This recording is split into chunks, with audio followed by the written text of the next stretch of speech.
Hey, Pretty Girl Club. Welcome back to the Decentering Men series. Today I'm going to be talking about how his dream girl is someone he can use. There's a lot of discourse online about who's the preference, who's not the preference. Oh, he likes me more than he likes you. And it's like, sis, you do know that anytime men talk about their dream girl, generally speaking, they're talking about someone they can use. Someone they can use sexually, a woman they can use for social status, a woman he can use to attract other women. I was watching a finance channel the other day, and the guy on the finance channel was talking about how men of color can build their wealth and restore their communities. And the number one thing that this guy named was literally marrying women and having kids with those women and then starting family businesses so that they can build wealth. So a lot of men actually see women as their ticket to upward mobility. I think I saw on somebody's channel they were talking about how a lot of men are just seeking after sex and stability when it comes to marriage. And let's think about this for a moment. Most men who are single, first of all, a lot of them don't even have friends. This is why men tend to stick with their friends from high school. Have you ever noticed that a lot of guys, they stay in friendships for like 10 or 15 years and they try to say oh, it's because we're just good at keeping our friendships. No, it's not. It's actually because you're bad at making new friends. A lot of men have no social skills, and this goes back to how men have been raised in the home. Most young boys are not taught emotional intelligence. A lot of young boys are not good at nurturing relationships and building communities. And so most men's friendships only come from forced situations. Like his friendships only came from high school. His friendships came from college, which is a scenario where he is forced to be around the same people every single day, or maybe he only made friends at work. Meanwhile, if you think about women, there are so many different ways that women make friends. I've been around women who have made friends in the grocery store. They've made friends with their neighbors, maybe with their friends' friends. And women in general are so much better at nurturing and planning events and stuff. So think about male friendships. They're not out here planning like tea parties and sleepovers and stuff like how women are. So most of women's friendships are a lot more emotionally healthy and emotionally satisfying. And when it comes to men, if they don't have a girlfriend or something, they're going to be socially isolated. Not to mention the fact that over 80% of men make less than $100,000 per year. So his chances of wealth are so low without him having a wife. And what a lot of women don't realize when they talk about the hypergamy conversation is once you get into that marriage, this is when the guy tends to switch up the most. There's a reason why they have a whole phrase called the honeymoon phase. It's because after you guys get in the relationship, after you get married, after you get pregnant, that is when he's going to start saying, oh, well, you need to get a job now. So I know you were a stay at home wife before, but now you need to get a job because we have a baby. So even when it comes to the hypergamy conversation, a lot of women, they kind of are fantasizing about what they think a man is going to be. And there are men on finance channels on YouTube right now talking about utilizing marriages as a strategy to build their own financial stability and their own wealth. And some people might be thinking, well, that's not a bad thing, because at least he's married to you. And it's like, yeah, but you're also forgetting that most men don't leave relationships, they just cheat. And so marriage is the number one social climbing tactic for men. Marriage and 50-50 relationships. That is how men social climb. They social climb because they have you to increase their status. So, for example, you're looking really pretty, and when you guys walk down the street, when you go to the cookouts and stuff, now he looks like he has some shit going on for him because he is being seen with you. And then also, he is going to start attracting even more female attention because other women who are insecure, they're going to try to cheat with him in order to feel like they're more attractive than you. You know those types of women where they want to prove to themselves that they're just as pretty as you, so then they'll try to hit on your man and stuff. Men know about this, okay? So I actually feel like a lot of people underestimate the intelligence of men. I think that men are actually very smart when it comes to using people. Think about slavery. Slavery was started by men. Wars started by men. violence, manipulation, taking over entire countries, capitalism, all of the isms, capitalism, colorism, texturism, featureism, racism, all of those things were started by men. Okay, so a lot of men are very strategic at using women as a resource. So, anytime a man starts talking about his dream girl or this conversation comes up about preferences, number one, he's using that talking point to triangulate women. He's only talking about that because he wants women to fight harder to like compete for his attention. So that's number one. But number two, even if you are the quote unquote dream girl and you guys get into a relationship or marriage, most men are only getting into these marriages because without it, they are going to be poor. Without marriages and relationships, they're going to have no social life, no friends. Think about how the woman is the one who plans all of the get togethers with the in laws. Usually, it's a woman who's planning the Christmases. There's a woman who's planning the Thanksgiving. She is doing the cooking. And even if it's not the wife, it's usually the mother, the grandma. There's some sort of woman that is building the community. Women are actually the foundation of families, not men, because women are the ones who birth the children, women are the nurturers, and women are actually the community builders. I don't actually believe that men are naturally protectors and providers. I actually feel that women are the protectors and providers. Even if you think of that conversation where men will say, "Oh, well, what are you saying? Are you saying that you're going to be able to fight somebody off if they break into your house?" It's like, well, it's there's most likely going to be a man breaking into the house. Number 1, men are more likely to be the predators. They're more likely to be the ones who are violent in the first place. And so calling someone a natural protector when historically they are the natural predators, literally starting wars, literally taking over countries, literally becoming pirates and shit, robbing boats, you want me to believe that this group of people who historically has created the majority of the world's violence, that they are somehow supposed to be just these protectors and providers. And so even when it comes to social conversations and finance conversations online, there are men who are literally saying, "Oh, just get married and then she's going to help you build your wealth." Even if you look back at Kevin Samuels, he used to talk about that all the time to his male audience and about how most men won't be able to retire unless they're married. So men are literally looking to women to be their retirement plan, or they're looking to get that woman pregnant because they're hoping that those children can grow up and become doctors or something and then take care of him when he gets older. And also think about that concept of men wanting a dream girl. What that really means is he wants a girl who fulfills his fantasies. Think about what a lot of men fantasize about. They fantasize about being able to sleep with more than one woman. Okay, so this means that his dream girl would be someone he can cheat on freely, or his dream girl would be someone that's cool with him sleeping with other girls. Also, if you look up the top men's desires on Google, one of the top desires is feeling like a hero. So we all know that most men are nowhere near being a hero. But another way to interpret that is the desire to be worshipped. So a lot of men are only getting into relationships and marriages because outside of their family, they're irrelevant. Think about it.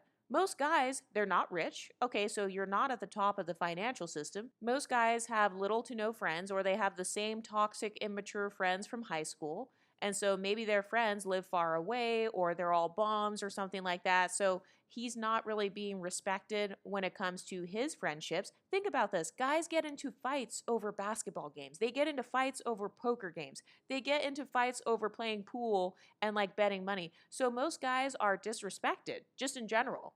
They're disrespected in their own friendships. They're invisible in the workplace, or maybe they're disrespected in the workplace. So this means that he's literally just irrelevant at his job. He's just being used as a pawn. But then he can't quit his job and start his own company because he doesn't have the skills to do something like that. He doesn't have the mental strength that it takes to take a risk and start his own company. So a lot of guys are just invisible if they don't even have a woman. And so even if you look at the concept of a man wanting to feel like a hero, this means that the entire relationship is mainly going to revolve around the woman putting him on a pedestal. And I've noticed that a lot of men will use fatherhood as a way to try to get themselves to be put on a pedestal. They'll say things like, "Oh, well, women in single parent homes, they're going to turn out badly. And they're saying that as a way to hopefully pressure women who want children into getting with a man and like staying with him because they want to make themselves relevant. They know that without marriage and without children, that they're really irrelevant when it comes to a woman's life emotionally. And I think that a lot of men in general are kind of like the worker bees of the world. So they're more so like employees. Maybe they serve in the army or whatever. But when it comes to their social value, like when it comes to men's social and emotional value, they are nowhere near what women are when it comes to bringing social and emotional value to a relationship. A relationship is an emotional connection. Most men can't even connect with their own emotions. If you ask a guy how he's feeling, he's not going to say more than one sentence. There's a reason why a lot of men don't talk as much as women. You know how they say that women, they say like 20,000 words a day, and then men only say like a few thousand words a day? Well, have you ever thought about why that is? It's because most men are not even good at communicating, not even good at self awareness, not even able to pinpoint how they feel and express their feelings. This is another reason why some women, they find themselves frustrated and they're like, "Oh, he won't ask me out, or he won't like take out the trash and be considerate." Yeah, it's because men on average are not good at being considerate towards others. That's not one of their core values. And so when men start talking about who their dream girl is, usually it's going to be a woman who is the protector and provider, the woman who builds up his wealth and builds up his status and helps him to lose the weight. Also, have you ever wondered why married men and women, they never talk about the flaws in their marriages? It's because most marriages are just the woman trying to cover up his flaws for the rest of her life. And I'm saying this as someone who has been married before. So you can't try to say that I'm just speaking as someone who doesn't know what I'm talking about. No, no, no. I can tell you as a person who's been married myself and who has been raised by married parents, and I've been around lots of married people in the Christian community. The majority of marriages, especially these wholesome marriages that come off as being like very godly or whatever, a lot of times they're literally just covering up his flaws. And the reason that married women won't tell you about the flaws of their husbands is because that would take away her social status. There are some women who receive social status in the eyes of pick-me's, like women who are more desperate for marriage, women who are more like pick-me's. They tend to idolize married women, especially if she's married to like some rich white man or something, or I don't know, some guy that they put on a pedestal. But if you ask that woman, "Hey, what are the biggest flaws in your marriage? What's the biggest fight you've ever had in your marriage? What were you fighting over? Did he throw anything? Did he hit you? Did you hit him? Did he call you out of your name?" If you ask a married woman that, she's going to be silent. There's actually an entire marriage culture where married people will tell other married people, "Hey, keep everybody out of your relationship business." Well, have you ever thought about why that is? Like, why can't we be transparent? Why can't we be transparent about, what's going on in our relationships? Why can't we be transparent about helping maybe the single women and telling them what it's going to be like to be married? Well, it's because it would take away your social status. Also, did you know that capitalism is fundamentally built on the family structure? It's built on women getting with men, getting married to him, and then having children that are going to be employees for these companies later on. And so a lot of men, they're not looking for a wife. They're not looking for a woman that they can cherish. They're not looking for a girlfriend. They're looking for the dream girl that they can use. So I'm actually convinced that most men want employees. And that's really what the role is of a lot of wives. Even if you look at women who are stay at home wives, they're still being an employee because you're cooking and cleaning. You're his chef, you're his maid, you're his sex worker, you're the nanny. Also, let's talk about this for a moment. Even the people that say, "Oh, well, I'm married and I don't have to cook and clean and I don't have to raise the kids. We have a nanny." Okay, well, then why do they say it takes a village to raise a child? Have you ever looked up what a village actually is and how many people are in a village? Let's look it up. A village is anywhere from a few hundred to around 5,000 people. So there are people who are saying it takes a village to raise a child. So there are a few hundred people that are required to raise a child, yet you're telling me that you're just sitting at home sipping on mimosas all day and you don't have to do any work. You're just living the soft life with your husband because you have one nanny? That's an idiotic talking point because when the nanny goes home, unless she lives with you, and then of course she's going to be walking around in her underwear, and then your husband's going to be looking at her and potentially cheating with her. And if you don't believe me, look up the guy from Hillsong, that famous pastor who cheated with the nanny.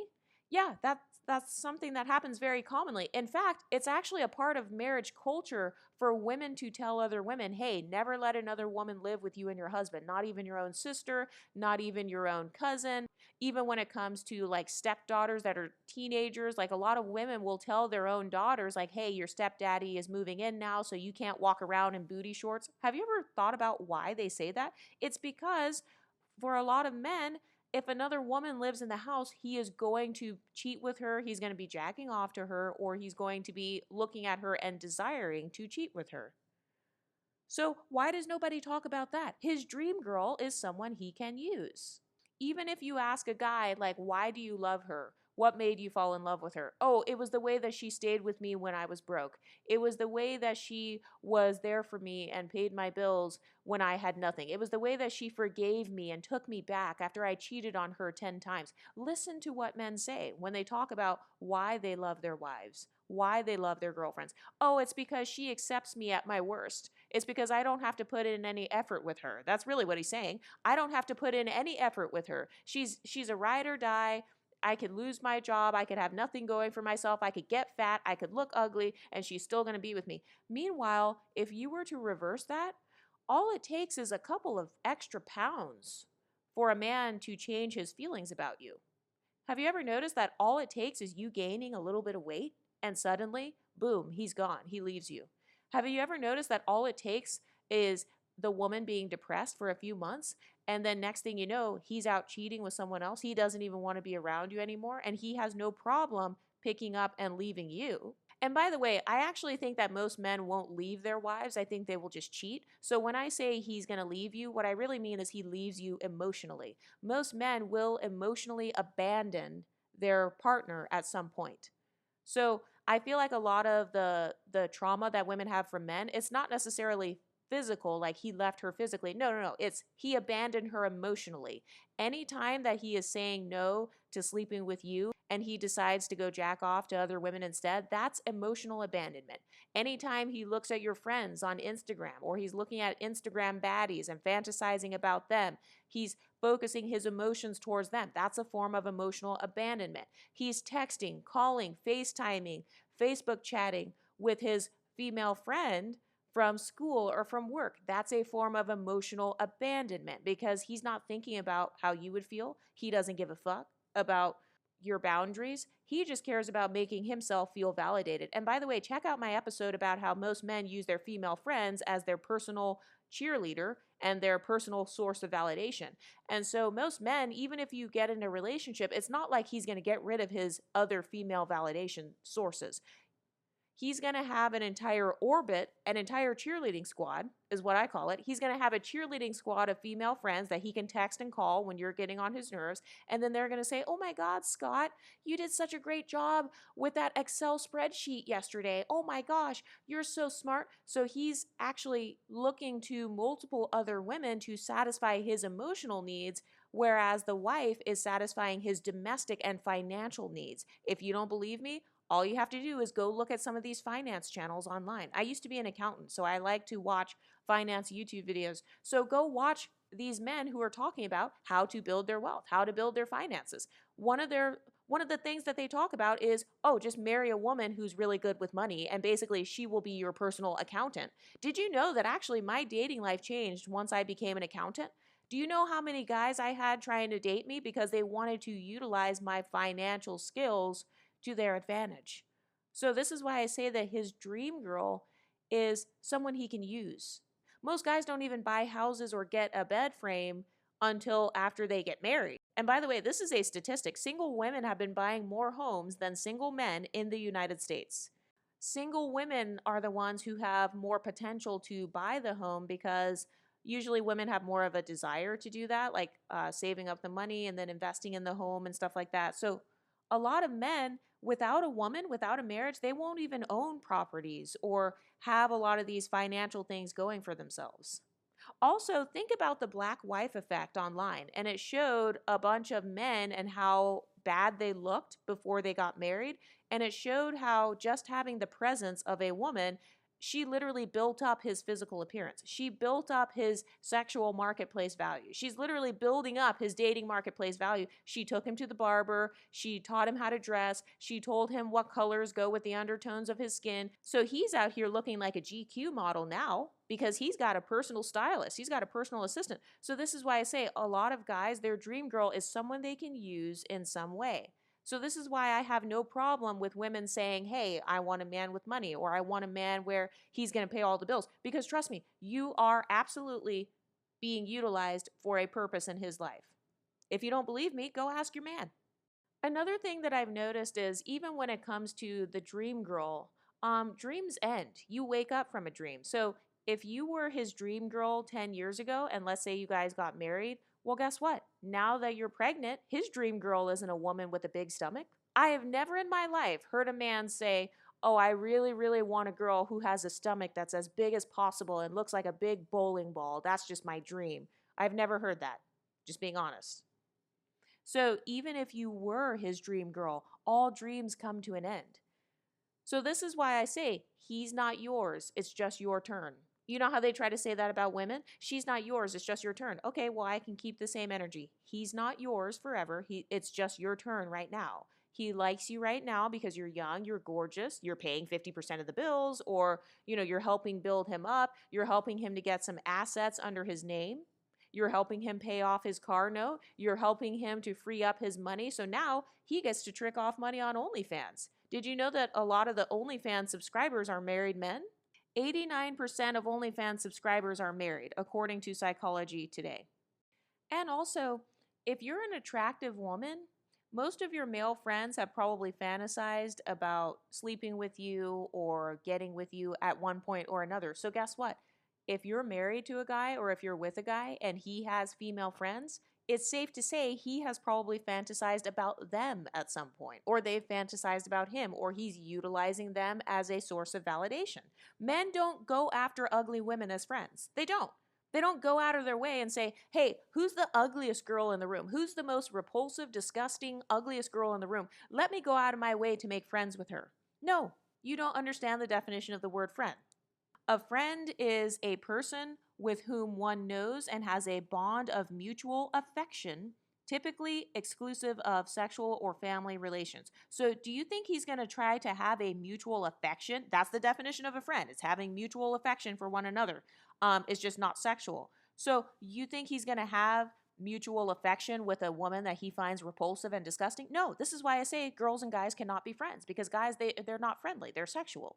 They are sexual. And this goes back to them not having the emotional vocabulary and not having the emotional intelligence to be able to separate sex from, a woman who's a friend versus a woman who's a colleague. No, most men, even at work, there will be men who will literally look at your short skirt at work because they don't even know how to separate, hey, I'm at work versus porn. Even if you look at another definition of a friend, which is someone who accepts you unconditionally, helps you grow, and supports you in tough times and increases your ability to love yourself, most men aren't doing that. Come on. That's why I said men and women can't be friends, because most men, they literally don't even have the capacity and the emotional intelligence to even be a friend to a woman. They're not helping you grow and accepting you unconditionally. As soon as you don't want to listen to his red pill talking points, as soon as you have a different political view than him, as soon as you do or say something he doesn't like, if you get a boyfriend or something, no, he's gone. That's why I said he was actually never your friend. They cannot be friends. Another thing that I've noticed is that just because a guy is in a happy relationship with you, it doesn't mean that he's going to stop looking at other women. It doesn't mean he's going to stop flirting with other women. I've heard somebody say that there's nobody who's more single than a married man. I 100% agree. And I think a lot of pretty women here on this channel, we have had married men try to hit on us, try to flirt with us. Like I've had married men buy me breakfast, like doctors at the doctor's office. This is part of why I don't date doctors, because I've worked at doctor's offices where the doctor, he will buy me breakfast. He will come in with something for me like that morning, he'll try to flex his money. especially if he's some sort of surgeon or something like that, he will be extremely flirty with the receptionist because I used to be a receptionist back in the day. So this is why I say they don't have a dream girl, they have a dream life, okay? And his dream life is being the hero. His dream life is being kind of like Superman or Batman or somebody like that, where it's like, or like James Bond or somebody, where you're just this sexually desirable man and all the women are swooning for you. So him having a wife, she is simply helping to make him more visible. That's the main thing that a girlfriend or wife tends to do. She gives him a legacy by birthing his children. She pays 50% of the bills on average. Most women on YouTube who talk about being provided for, they themselves are not even being provided for. Statistically, I'm just saying, statistically, if 80% of men make less than 100K and people on YouTube are talking about, oh, just marry a rich man. Okay, well, there's an 80% chance that your own spouse or boyfriend is not even rich. So you're not even being provided for. But anyway, most men, they don't have a dream girl. The woman is really their employee. The woman is the one who's cooking, cleaning, being a sex worker. She's building up his self-esteem. Most men's self-esteem doesn't even go up until they get in a relationship because they don't have emotional support when they're children. Men are not socialized to let out their emotions. You know, they're not socialized to learn how to be emotionally independent. I believe that men are actually very emotionally codependent because even when it comes to something like cheating, in order to be a cheater, lots of people who cheat, they're lacking in validation. They're starved for validation. They feel emotionally empty. Maybe they want to feel a rush. You know, they want to feel that rush of being bad and getting away with it or whatever. So all of that comes from lack of emotional awareness. And most men are not emotionally aware. If you don't believe me, go and watch Dr. K. Dr. K is a male psychologist. Even he has admitted that there are a lot of men that struggle with things like loneliness and stuff like that. So you're telling me that us women, that we're supposed to ignore the incredible mental illnesses of most men. You're telling me we're supposed to ignore the fact that the majority of subscribers to Korn are men. We're supposed to ignore the fact that the majority of OnlyFans subscribers are married men. We're supposed to ignore the fact that 80% of men make less than 100K. We're supposed to ignore that women are the default parent, and then you expect us to swoon over these everyday, regular, degular guys? And then if he is emotionally intelligent, usually his emotional intelligence comes from being a fundamentally religious extremist, such as a fundamentalist Christian, Hindu, Buddhist, or whatever. So the only emotional intelligence he got was from his spirituality. And then if you're a non-religious woman, now you have to deal with his hateful rhetoric against LGBT people or against like all of these other groups. Also, there are a lot of men who will still desire attractive, in shape young women, even if he's old. And I know it sounds weird and creepy, and I agree, it is weird and creepy. I think a lot of men are also sexually deviant and they just don't talk about it. I mean, this is why pornography is mainly geared towards men. If you think about what's on Korn, the majority of Korn has violence against women. There's lots of Korn that has like teenagers, like stepdaughter, stepdaddy, you know, incest type of stuff, or like he could be on the DL. Maybe he likes men and like he didn't tell you. So, this is why I'm convinced that a man's dream girl is a beautiful woman with no boundaries. It's a beautiful woman with low self esteem. It's a girl who's as pretty as possible, as young as possible, as thin as possible. Because remember, most guys get their beauty standards from Hollywood and porn.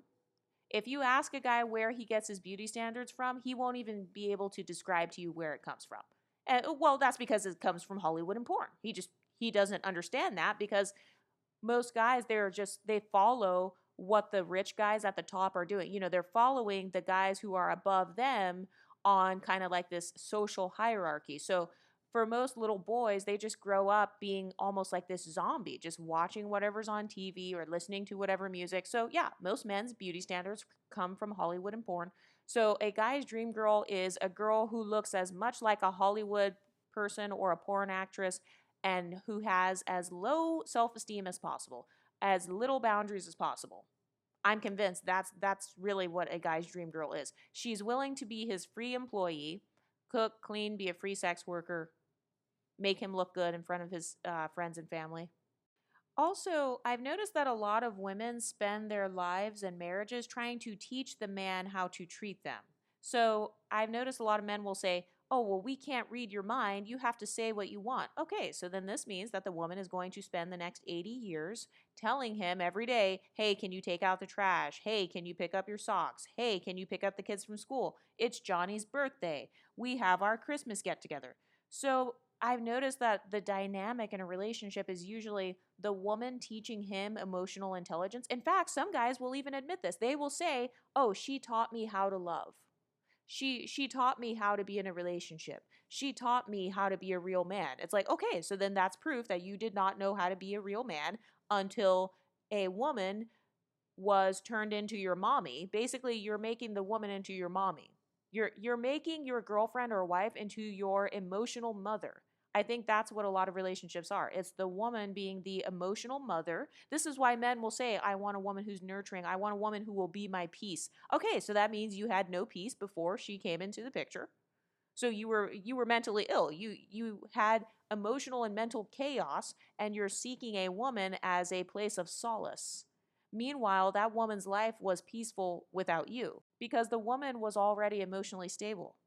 I'm convinced that the majority of men are actually not emotionally compatible with women. I think that there are men who are physically attracted to women, but they're not emotionally attracted to women, and they're not willing to do the emotional work to maintain a healthy relationship. I think that most men, they might respect a woman's physical boundaries. So, like, even if he doesn't hit her and stuff like that, he may not respect her emotional boundaries. Like, "Hey, I don't like it when you flirt with your ex," or "I don't like it when you talk to your ex. I don't like it when you stay on the phone with your baby mama for an hour."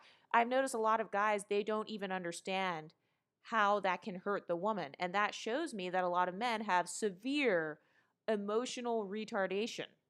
Like, they're severely emotionally handicapped to the point where they don't even understand why or how you wouldn't like him flirting with someone else. Or they'll say stuff like, "Oh, I'm just looking at her." So they're kind of minimizing the woman's emotions. "I was just looking at her. It's not like I touched her. I just went to the strip club. I didn't touch anybody. I didn't get a lap dance. I was just looking at people and jacking off." All of that is a form of emotional abandonment. Anyway, what do you ladies think? Let me know in the comment section and I'll talk to you next time. Stay pretty, ladies.